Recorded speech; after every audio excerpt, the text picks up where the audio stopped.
Hey everybody, this is Alex. So in 2014, in early 2014, I started to invest in Tesla. But before I've done that, I had about, I would say 2, maybe even 3 years where I investigated the company, its founder, its solutions, and also of course the German automotive industry in terms of questioning myself with a risk assessment whether that's a smart decision. So let's talk about it. I looked into 3 different categories to evaluate whether it's right to go in there, and I believe it could be helpful for a lot of people right now to do the same right today, because it helped me back then and it may help you today. So number 1 was, I was looking into the technology. Obviously I'm a mechanical engineer, I understand a little bit about engineering technology, so I have friends in the automotive industry. I work for companies who are tier 1 or tier 2 as a consultant, and in supply chain management and you name it. So I understand a little bit of that stuff. So that helped me a lot to very quickly understand that the battery electric vehicle technology as such is superior to an ICE engine. That was back again in the year 2000, let's say 12, where it was obvious for me, from a technology, from a cost, from a production manufacturing process, there's just nothing better out there than trying to manufacture vehicles, battery electric vehicles on a big scale.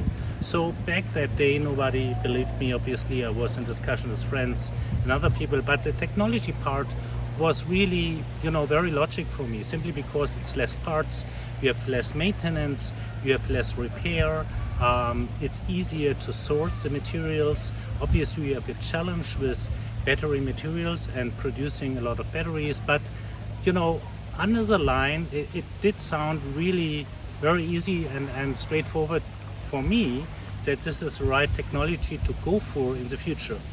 Since I'm very much attached to the environment, as you see here, I've been always looking for an opportunity to invest into something green, sustainable, but still making good money, and Tesla was an opportunity. So I was even asking myself if I'm trapped into it, because it sounds so nice that at the end of the day I will lose a lot of money. So that was a very quick tick off. Number 2 was Elon Musk, which back in these days you just didn't get a lot of information. So I was trying to really reading every interview I could get hold of.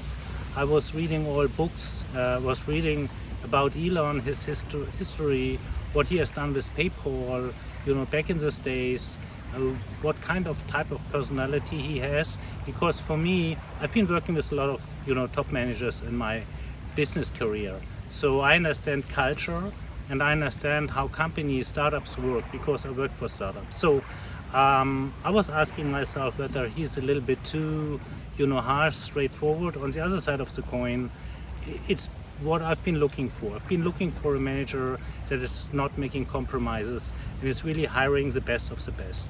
And this is really what happened with Elon. So I've been reading all the books I could get hold of and trying to talk to people who had some exposure to him. And my assessment was, he's a little bit a risky guy. You never know. He's unpredictable in certain extents. On the other side, he's kind of a genius in terms of building up companies and also getting the money together. To build an automotive company, you need about 10 to 15 billion US dollars really to scale it to a certain extent.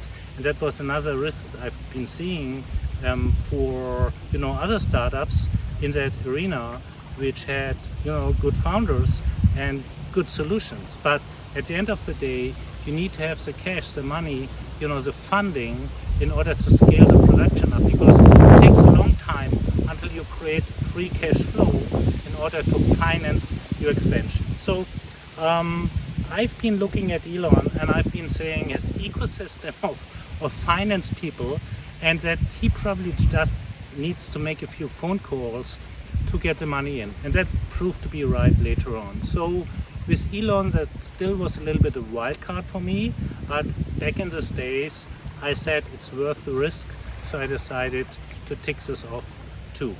So number 3 is competition, and obviously I'm German, as you can hear from my accent, so I've been thinking about BMW, Mercedes-Benz, you know, Porsche and VW and you name it, also obviously other companies who probably would compete with Tesla, and you know, the legacy automakers probably, you know, crush Tesla if they really go all in terms of battery electric vehicles.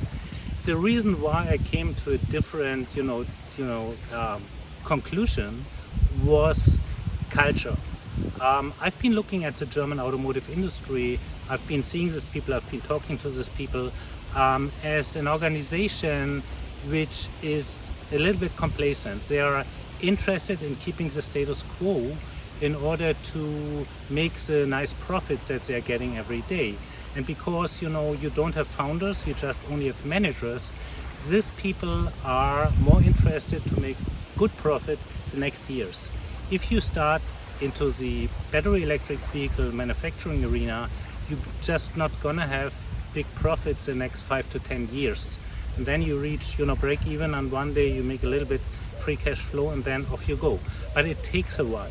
So looking at the culture in Germany, which is very much addicted to gas engines, ICE engines, I've been thinking to myself that even if they would know how to do that, they probably would decide against it simply to go the safe path in terms of being assured that they're making the profits and the revenue they're looking for. Because if they go into the BEV direction, we all know, you know, you're gonna have some, trade-off with the sales from ICE compared to the sales of battery electric vehicles, which is what we see right now.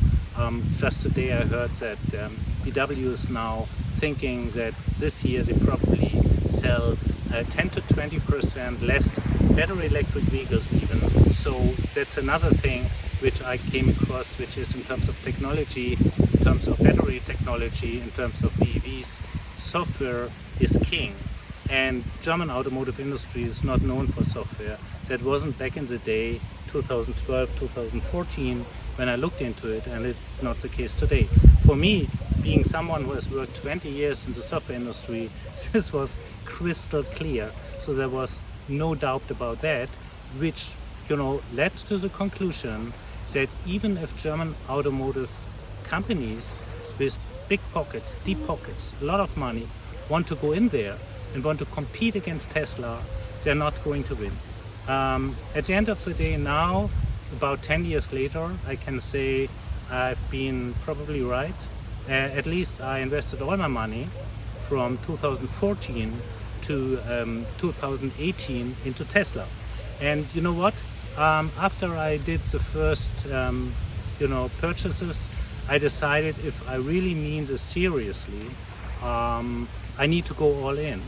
And the funny thing is, I still know exactly the place in Munich where I've been standing when the thought came to me, because it was kind of a shock moment. I didn't know I'm now going all in. I take certain risks, but I'm really happy that I've done that, obviously now, after a lot of gains with the Tesla stock. So I'm really happy about that. So this is a short summary about my journey. There's much more to be told, but I think it's probably interesting for one or the other. And if you like this video, just leave a comment. I probably make a little bit more and talk about the German auto industry here and there. And this is in particular for my subscribers, and I'm very grateful for everybody who is supporting me as a patron, as a subscriber on Twitter, and I hope you like it, and stay tuned. Thank you.